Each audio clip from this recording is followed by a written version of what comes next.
Peace is defined as a lack of conflict and a freedom from fear of violence. It's tranquility and harmony, and it's a critical component to happiness. And Islam, my friends, is precisely not that. This is Islam is a Religion of Peace debunked.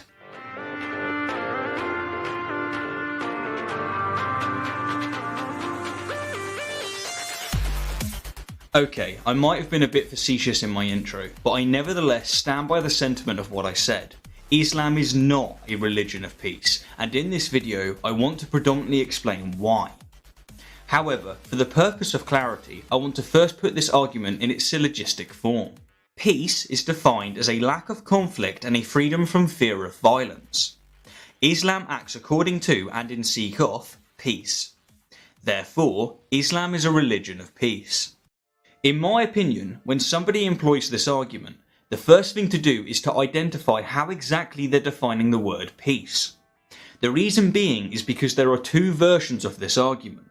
The first is one in which the proponent is sincerely asserting that Islam is a religion of peace as defined colloquially. And the second is one in which the proponent is periodically using an Islamic definition of the word peace. Hence, this is why it's important to get them to define peace from the outset. To debunk the second version first, because, screw logic, it's important that we first understand what exactly Islam means within the Islamic world. The word Islam is derived from the Arabic word salam, a word literally meaning peace, and Islam as a religious practice refers to a person submitting herself or himself to the will of Allah in order to seek eternal peace and tranquility. Or to put it more bluntly, in the Islamic world, Islam is the definition of peace, and therefore Islam is, by definition, a religion of peace. Now, if that's not an obvious example of circular reasoning, I don't know what is. Defining Islam as peace and then asserting that Islam is peaceful is as circular as defining Nazism as love and then asserting that Nazism is loving. Not only is this confusing, it's deceitful. What's more is that when the proponents of this argument use the colloquial definition of the word peace within their first and third premises, but use the Islamic definition of the word peace for their second premise, they're actually committing a classic equivocation fallacy. By interchanging between two different definitions of peace throughout their premises, their argument is incoherent and therefore invalid. What about those who assert that Islam is a religion of peace as defined colloquially? The likes of Majid Nawaz and Ziba Khan. How exactly have these people come to the conclusion that Islam is indeed a religion of peace? Well, to begin, while they recognise that countless atrocities have been committed in the name of Islam, they nevertheless maintain that these acts are the result of fanatics, extremists, and militants taking Islamic teaching out of context. But to raise an immediate objection, this claim is false. Flat out, demonstrably false. As I demonstrated in my video about Islamophobia, the Quran and the Hadith possess countless violent verses that instruct Muslims, and moderate Muslims do indeed endorse and commit many reprehensible atrocities with explicit reference to Islamic teaching.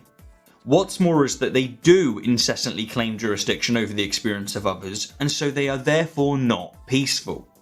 To name but a few examples, a poll of over 38,000 Muslims from over 39 different countries found that 60% of moderate Muslims believe that a wife should obey her husband, 75% believe that it is necessary to believe in Allah to be a moral person, 40% want the death penalty for those who leave Islam, and 60% want Sharia law to be the official law of their country. What's more is that even 61% of moderate British Muslims believe that homosexuals should be punished. So, as Sam Harris says, the problem is not religious extremism, because extremism is not a problem if your core beliefs are truly non-violent. The problem isn't fundamentalism. The only problem with Islamic fundamentalism is the fundamentals of Islam.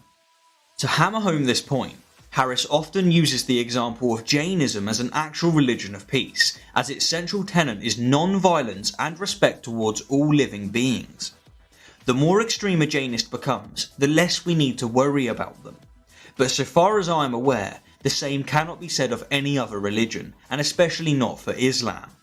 To quote Harris again, and yes, Harris is going to feature in a lot of my videos because I think he is way beyond his time. The problem is that Islam isn't a religion of peace, and the so-called extremists are seeking to implement what is arguably the most honest reading of the faith's actual doctrine. A second prominent objection that the proponents of this argument present is that of contextualization. For example, to paraphrase Nawaz, Muhammad and the history of Islam must not be judged by the standards of civilization that we, after an accumulation of thousands of years, have arrived at. Islamic history must be judged by the standards of its time. But this is simply nonsense, and here's why. Islam has always uniquely claimed that its teachings are the final and unalterable revelation from the Almighty, and that by extension its edicts are absolutely final. Therefore, because Muhammad practiced and Islam endorses and encourages elderly men to take young girls as wives, this rule is final. For a Muslim to now contextualize this edict and practice is to reject that Muhammad's example and revelation is final. In fact, it's worth pointing out that in Saudi Arabia there isn't an age restriction for marriage whatsoever, and of course, the reason for this is explicitly Islamic. What's more is that even if Islam didn't claim to be the final and unalterable word of the creator of the universe, we still can and should judge its historical acts despite its context. Hell, future generations will certainly look back at our actions today and judge us, and they should. A third prominent objection that the proponents of this argument present is the assertion that Christianity is not a religion of peace either, often by referring to the Crusades, etc. Now of course, this is true, Christianity is definitely not a religion of peace, but to bring this up is simply a red herring. It's a distraction and a redundant use of energy.